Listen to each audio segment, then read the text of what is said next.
নমস্কাৰ এছিয়াৰ আটাইতকৈ ডাঙৰ ৰেচিডেন্সিয়েল ইউনিভাৰ্চিটি বানাৰস হিন্দু ইউনিভাৰ্চিটিৰ পৰা আপোনালোক সকলোকে স্বাগতম জনাইছোঁ। মই আছোঁ বৰ্তমান মোৰ হোষ্টেলত। এই হোষ্টেলটোৰ নাম হ'ল বিৰলা চি। খুব এটা ডাঙৰ হোষ্টেল। এই হোষ্টেলটো এসময়ত এছিয়াৰ আটাইতকৈ ডাঙৰ হোষ্টেল আছিলে। তাৰপিছত এই হোষ্টেলটো তিনিটা ভাগত বিভক্ত কৰি দিয়া হ'ল, বিৰলা এ, বিৰলা বি আৰু বিৰলা চি। কিন্তু হ'লেও এতিয়াও এটা হোষ্টেল, এটা বিৰলা চি হওক, বিৰলা বি হওক বা বিৰলা এ হওক, এটা হোষ্টেল এটা বহুত ডাঙৰ বিশাল এটা হিউজ হোষ্টেল হয়। আৰু আমাৰ অসমীয়াসকলৰ বাবে এই হোষ্টেলটোৰ এটা বিশেষ গুৰুত্ব আছে। এই গুৰুত্বটো এইটোৱে যে ডক্টৰ ভূপেন হাজৰিকা, সুধাকণ্ঠ ডক্টৰ ভূপেন হাজৰিকাদেৱে এইটো হোষ্টেলতে পঢ়ি বানাৰস হিন্দু বিশ্ববিদ্যালয়ত অধ্যয়ন কৰিছিলে। সেইখিনি কথা ক'ম বাৰু। আৰু সেইখিনি কথা আৰম্ভ কৰাৰ আগতে বানাৰস হিন্দু বিশ্ববিদ্যালয়ৰ কিছুমান কথা আপোনাক ক'ব বিচাৰিছোঁ। যিহেতুকে মই কৈছোঁ এছিয়াৰ আটাইতকৈ ডাঙৰ ৰেচিডেন্সিয়েল ইউনিভাৰ্চিটি হয়। 1300 একৰ অৰ্থাৎ 5.3 স্কুৱেৰ কিলোমিটাৰৰ এটা বিশাল কেম্পাছ। 5.3 বৰ্গ কিলোমিটাৰৰ এই বিশাল কেম্পাছটো ভাৰতৰত্ন পণ্ডিত মদন মোহন মালৱিয়াদেৱে এই বিশ্ববিদ্যালয়খন স্থাপন কৰিছিলে 1916 চনত। আৰু এই হোষ্টেলটো স্থাপন হৈছিলে 1921 চনত। আৰু এতিয়া 2021, গতিকে 100 বছৰ পুৰণা এইটো হোষ্টেল। এই হোষ্টেলটোৰ এটা চিনেমেটিক শ্বট আপোনালোকক দেখুৱাই ল'ব বিচাৰিছোঁ। আৰু তাৰপিছত এই বিশ্ববিদ্যালয় আৰু এই হোষ্টেলৰ কিছুমান নজনা কথা আপোনালোকক জনাম। গতিকে চাই থাকক ভিডিঅ'টো শেষলৈকে। This is the Birla C.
हाँ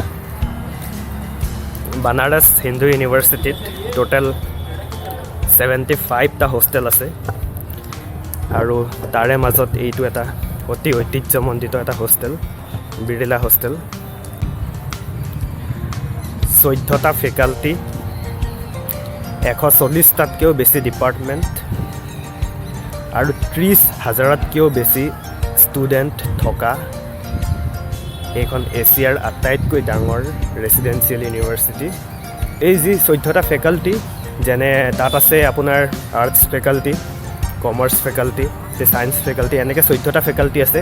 আৰু তাৰে যিটো আৰ্টছ ফেকাল্টি, মানে কলা সংকায় বুলি যাক কোৱা হয় হিন্দীত, সেই আৰ্টছ ফেকাল্টিৰ এইটো হোষ্টেল হয় বিৰলা। এইটো হোষ্টেলত আপোনাৰ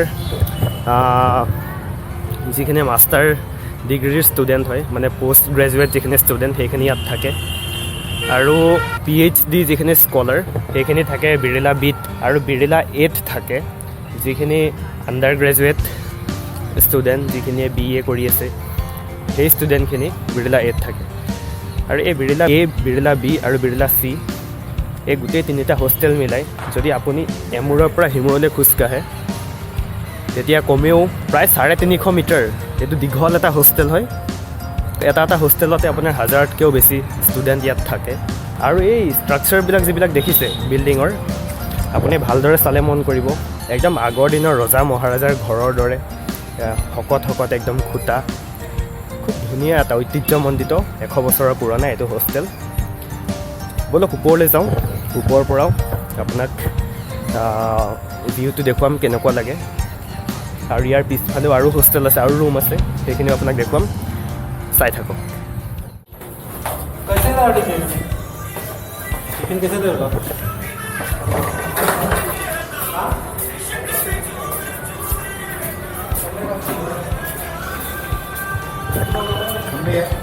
এইবিলাক ৰুম, আৰু বৰ্তমান এটা ৰুমত 2জনকৈ শিক্ষাৰ্থী ইয়াত থাকে।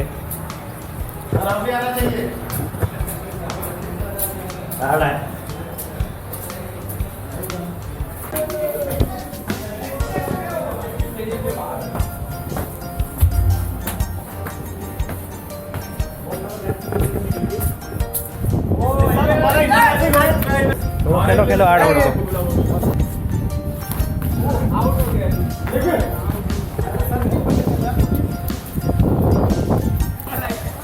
वहाँ गया वहाँ।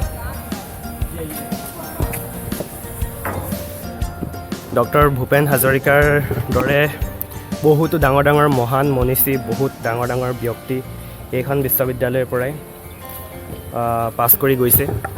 এইসমূহ হোষ্টেলতে থাকি তেওঁলোকে অধ্যয়ন কৰিছিলে। হৰিবংশ ৰায় বচ্চন আপোনালোকে সকলোৱে গম পায়, অমিতাভ বচ্চনৰ দেউতাক, তেখেতেও এইখন বিশ্ববিদ্যালয়ৰে এলুমনি আছিল। তাৰ লগতে সৰ্বপল্লী ৰাধাকৃষ্ণন, তেখেতো এইখন বিশ্ববিদ্যালয়ৰ 4ৰ্থজন ভাইচ চেঞ্চেলৰ আছিলে। গতিকে তেওঁলোকৰ দৰে আৰু বহুতো ডাঙৰ ডাঙৰ চাইণ্টিষ্ট, বহুতো ডাঙৰ ডাঙৰ পলিটিচিয়ান, বহুতো বিভিন্ন ক্ষেত্ৰৰ বহুতো ডাঙৰ ডাঙৰ নাম এইখন বিশ্ববিদ্যালয়ৰ লগত জড়িত হৈ আছে। গতিকে তেনে এখন বিশ্ববিদ্যালয়ৰ পঢ়িবলৈ পাই, তেনে এখন বিশ্ববিদ্যালয়ৰ এটা অংশ হ'বলৈ পাই খুব গৌৰৱ অনুভৱ কৰোঁ। ডক্টৰ ভূপেন হাজৰিকাদেৱে 1942 চনত কটন কলেজৰ পৰা ইণ্টাৰমিডিয়েট পাছ কৰিছিলে, আৰু 1944ত তেখেতে বানাৰাছ হিন্দু বিশ্ববিদ্যালয়ৰ পৰা পলিটিকেল ছায়েন্সত তেখেতে BA পাছ কৰিছিলে, আৰু 1946ত ইয়াৰ পৰাই তেখেতে MA পাছ কৰিছিলে। গতিকে তেখেতে পঢ়া দুখন ডাঙৰ বিশ্ববিদ্যালয়, দুখন ডাঙৰ অনুষ্ঠান, এখন কটন কলেজ আৰু এখন বানাৰাছ হিন্দু বিশ্ববিদ্যালয়, দুইখনৰে অংশ হ'বলৈ পাই মই খুব গৌৰৱ অনুভৱ কৰোঁ। তেখেতৰ দৰে এজন মহান ব্যক্তিয়ে পঢ়া দুখন মহান অনুষ্ঠানত ময়ো পঢ়িবলৈ সুবিধা পালোঁ। গতিকে খুব ভাল লাগে এইটো কথা ভাবি। আৰু এয়া দেখিছে আপুনি মোৰ পিছফালে, খুব এখন ডাঙৰ ধুনীয়া হোষ্টেল। ইয়াৰ পৰিৱেশটো খুব ভাল। এই যে লনবিলাক আপুনি দেখিছে, আপুনি যদি ৰুমত পঢ়ি আপোনাৰ আমনি লাগে, তেতিয়া এইবিলাক লনবিলাকলৈ আহি গছৰ তলত সকলোতে আপুনি পঢ়িব পাৰে, ছাতৰ ওপৰত পঢ়িব পাৰে। এই আপুনি দেখিছে পিছফালে বহুতে অধ্যয়ন কৰি আছে, আৰু এইফালে ছাতৰ ওপৰত এনেকৈ ক্ৰিকেট খেলি আছে। খুব এটা ধুনীয়া পৰিৱেশ, খুব এটা হেপেনিং এটা এনভাইৰনমেণ্ট হয়। গতিকে আজিলৈ ইমানতে সামৰোঁ। মই চেষ্টা কৰিম যাতে এই ইউনিভাৰ্চিটিৰ বাকী ডিপাৰ্টমেণ্টসমূহ, বাকী হোষ্টেলসমূহ আৰু বাকী এই হোষ্টেলৰ বাহিৰৰ বাকী পৰিৱেশসমূহো ভ্লগৰ জৰিয়তে দেখুৱাবলৈ চেষ্টা কৰিম। ইমানেই ডাঙৰ কেম্পাছটো একেদিনাই গোটেইখিনি কভাৰ কৰাটো পচিবল নহয়, কিন্তু হ'লেও মই পাৰ্টকৈ মই চেষ্টা কৰিম যিমান পাৰোঁ দেখুৱাবলৈ। চ' আজিলৈ ইমানতে সামৰোঁ। Thank you very much for ৱাচিং দিছ ভ্লগ। চেনেলটো ছাবস্ক্ৰাইব কৰি দিব। Stay happy and keep smiling. Thank you very much.